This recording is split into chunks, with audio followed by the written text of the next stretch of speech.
Focus. Ideate. Innovate. Enable.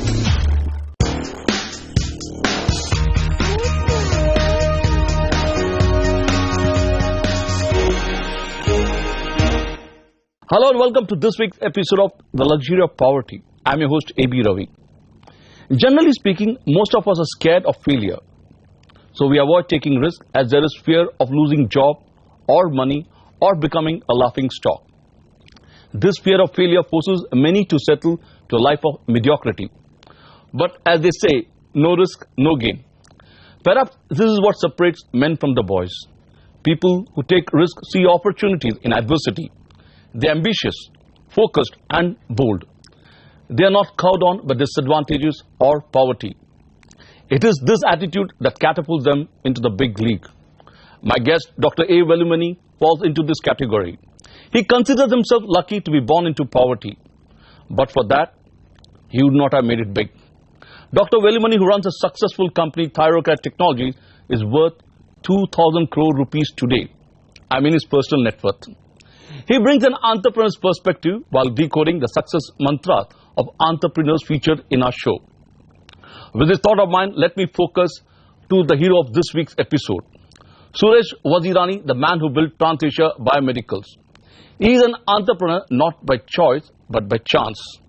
At an age when everybody thinks of career and money, Suresh gave up his well-paying job to devote his life to do social work. But destiny had something else in store for him. A chance visit to Mumbai's Jaslock Hospital in the late 70s changed his life and fortune forever. Today, Transasia Biomedical is one of the largest in-vitro diagnostic company. Take a look. He is an entrepreneur by chance and not by choice.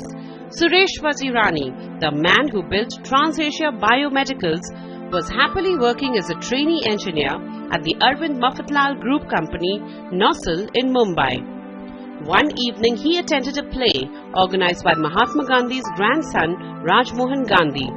That play deeply impacted him, so much so that he decided to quit his well-paying job and join hands with Rajmohan Gandhi to do social service.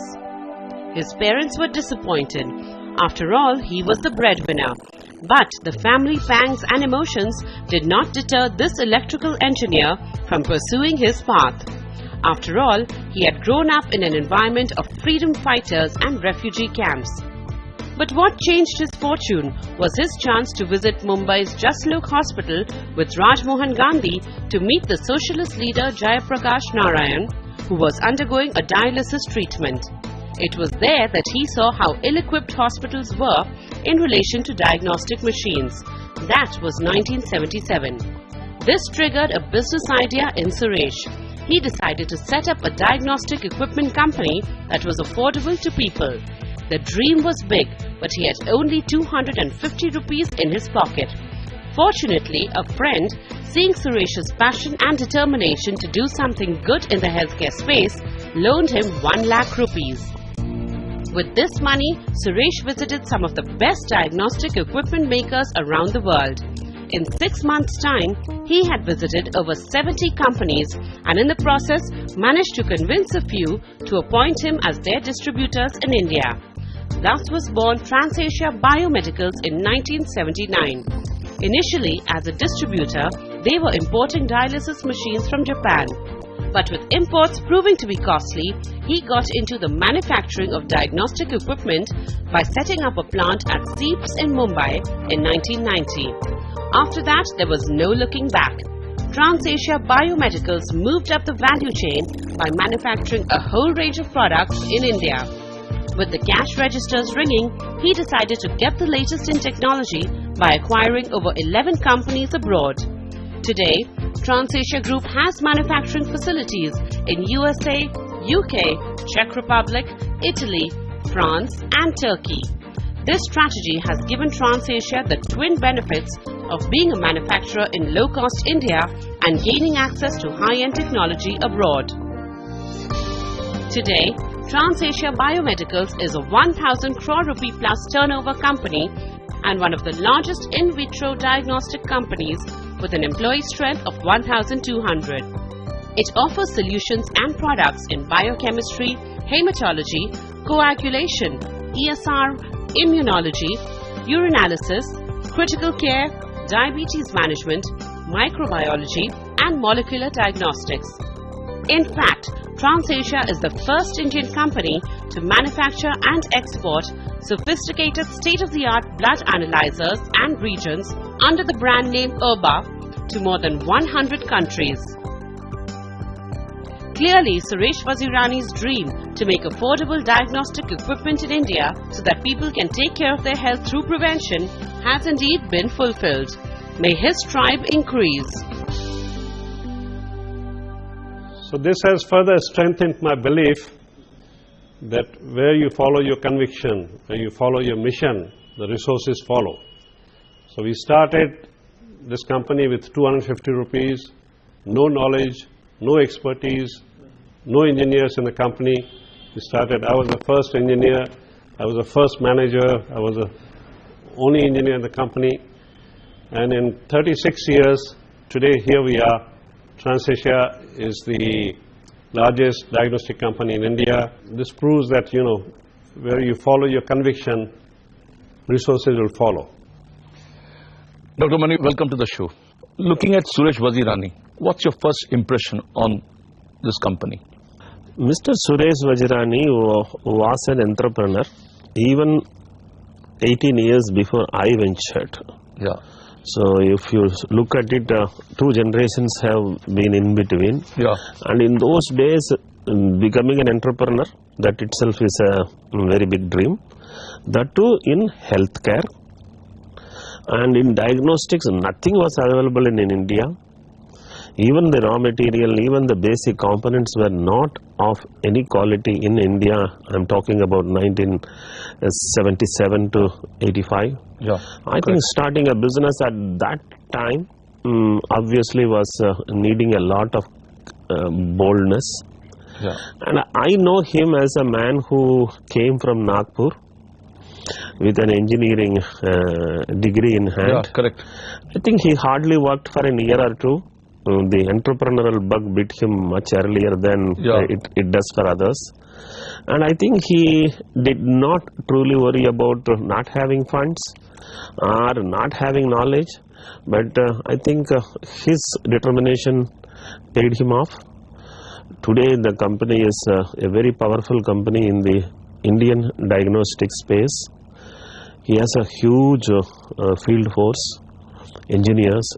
Okay. Having trained field engineers is the biggest strength in medical diagnostics business in any country. He was very successful in working out relationships. I think his relationship with Sysmax is as old as 25 years. Oh. And that relationship gave him a basic standing in the marketplace. Because in hematology, even today, globally, the strongest player is Sysmax. And for India, he has been in the helm of affairs for 25 years. I think the number of installation runs in thousands and across the country. And with so many engineers in the field, I think he has established himself as the most powerful diagnostic player. And other than that, he has manufacturing premises across the country in a couple of locations and across the globe in various locations in Europe. I think he has managed to see pretty early what his risk is. Okay. And got it right. Vazirani's story is indeed fascinating. It is clear there are ample opportunities all around us, but you need to keep your eyes and ears open to grab it. On that note, we need to take a short commercial break. When we come back, we will look at how Suresh Vazirani was smitten by the entrepreneurial bug. Stay tuned.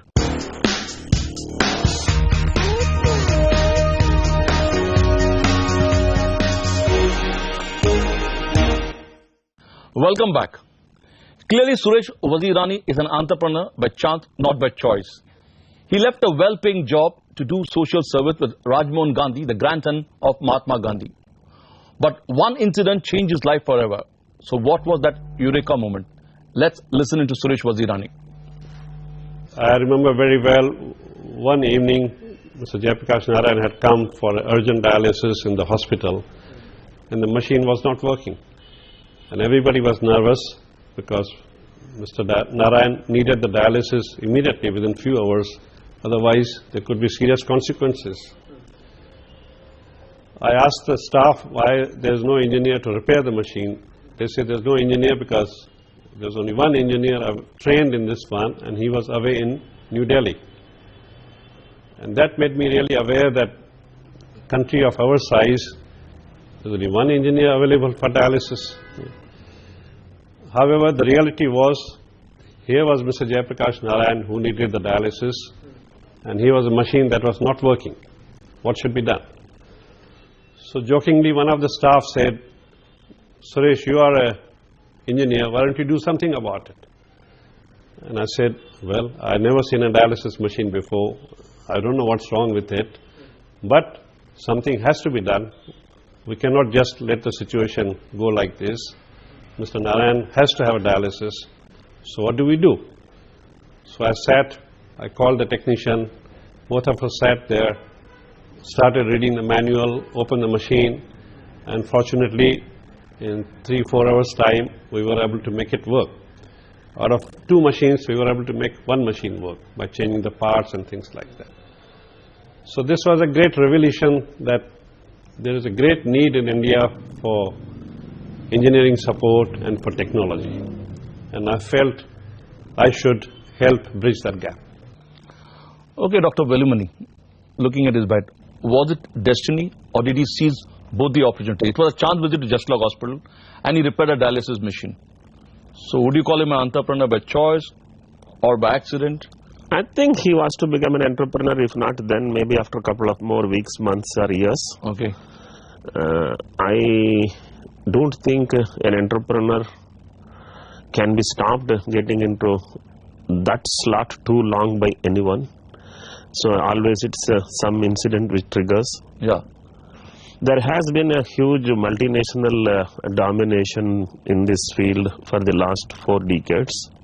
I think someone who thought why always import, why not we make in our own country. Today we talk about make in India. I think Mr. Suresh Vazirani did not use that as a logo, make in India. But not a slogan, he put it into practice. He got into business. Yeah.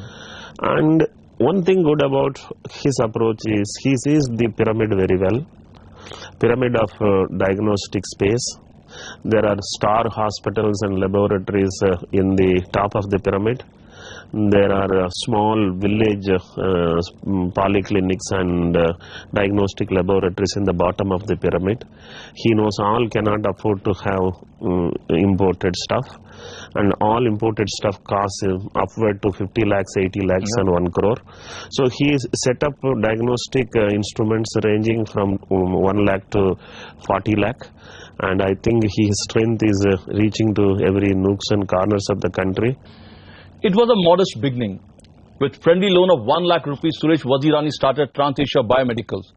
But after a few years, realized that importing machine was not serving the purpose for which he started the company. So he decided to get into manufacturing. So what gave him the confidence he could pull it off? Let's listen into Suresh.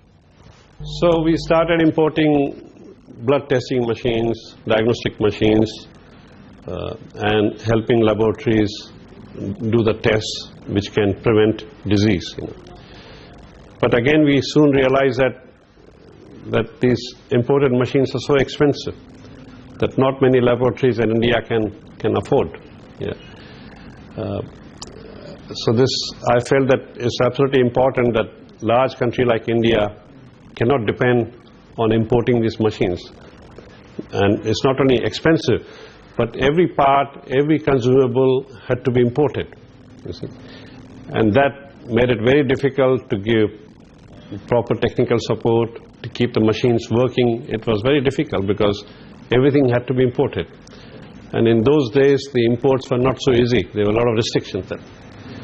So I felt that it's unfortunate that in India, nobody was manufacturing this, that everything had to be imported. So I felt that I should start manufacturing these machines in India.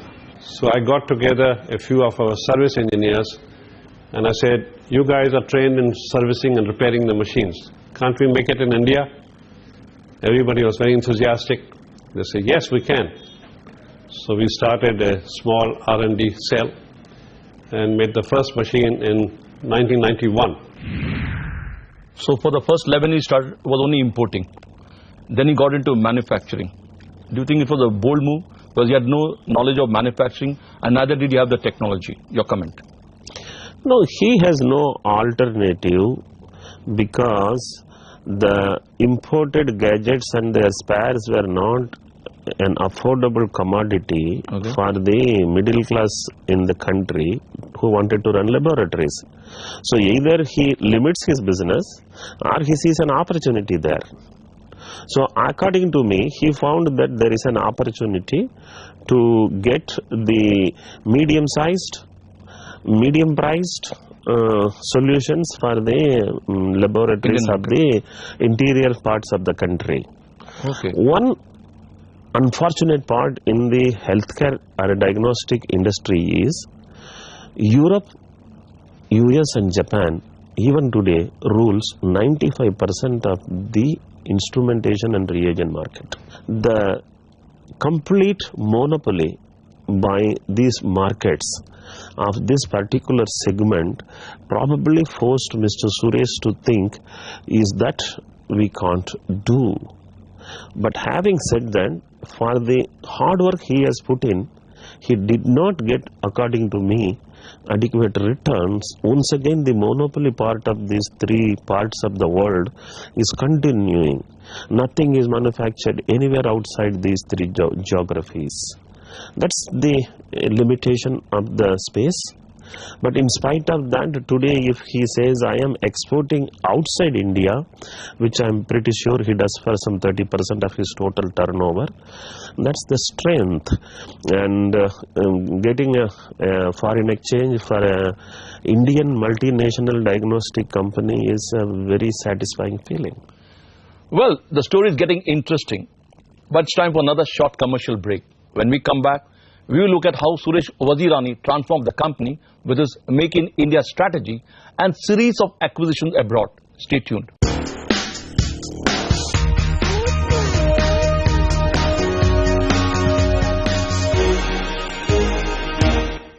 Welcome back. Undoubtedly acquiring companies abroad for the latest technology has indeed helped Transasia Biomedicals to carve a strong niche in the diagnostic business space. Today, more than 50 crore people have the blood test done on equipment made by Transasia. And this number is growing by leaps and bounds, looking at the way lifestyle diseases are going up. Is Vazirani ready for the future? Let's hear what he has to say. We are very happy that today more than 50 crore people get their blood tested on our machines. And that's a huge number. But compared to what we need to do, still it's a small number. There are more than 250 crore people who need this equipment. Now, how do we take it there? So we are working on a plan to extend our technical support and product support in all the emerging markets where there are large populations and people there do not have similar things. So this is our next mission, is to take it from 50 crores to 250 crores in next 5 years. So 5x in 5 years, is it doable? It's very much doable, especially when you have in the country 90% of the laboratories with at least one machine of Transasia in the floor. That means you have occupied the market completely. So any test done there is your count. So I have a reason to believe this 50 to 250 is very much possible. If not in 3 years, 5 years, it should be doable in at least 10 years period. And the market is big, it is growing very fast. It is said in India that the diagnostic market is growing 16%, but the competition in this phase is growing 22%. Now, that growth of 22% is certainly a business opportunity for Transasia, because every laboratory who wants to start needs to have instrument and affordable instruments, and he is very much there in the marketplace. So that gives him an advantage to be ahead in the Indian diagnostic space among his peers, and numbers in India is doable. I want to ask you, he started this business with the premise that he wanted to make healthcare affordable in his own way. So can you blend business and social conscience or social work together? Today people talk about CSR activity. What's your take there? I think I see him contributing in creating employment. That's one aspect of the CSR. The other one is he is creating employment in the marketplace, because anybody who wants to become an entrepreneur needs affordable gadgets and reagent. So he is very much there. So if you look at it, these two are more than satisfying CSR, if one calls it as a need. But other than that, I know him as a man of philanthropy. He has been supporting in many social activities, and in fact, me and he together are supporting a few aspects. So you think it is possible to mix business and philanthropy together? Business is philanthropy. Creating jobs is philanthropy. Creating solutions is philanthropy. Then philanthropy need not have business. Once you are a rich man, you have enough money, and you can put that separately into philanthropy also. Thank Dr. Velamani for sharing your views. Well, what appeals to me most about Suresh Vazirani is that in the initial phase of his life, it did not seem ambitious. He was contented doing social work. But once he got a business idea, he became restless till he achieved his objective. He had his eureka moment and he cashed on it.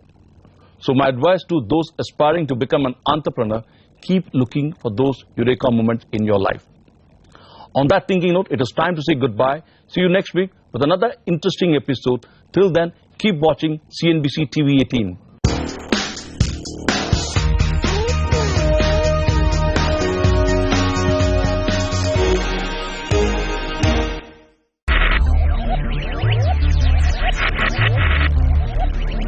Focus, ideate, innovate, enable.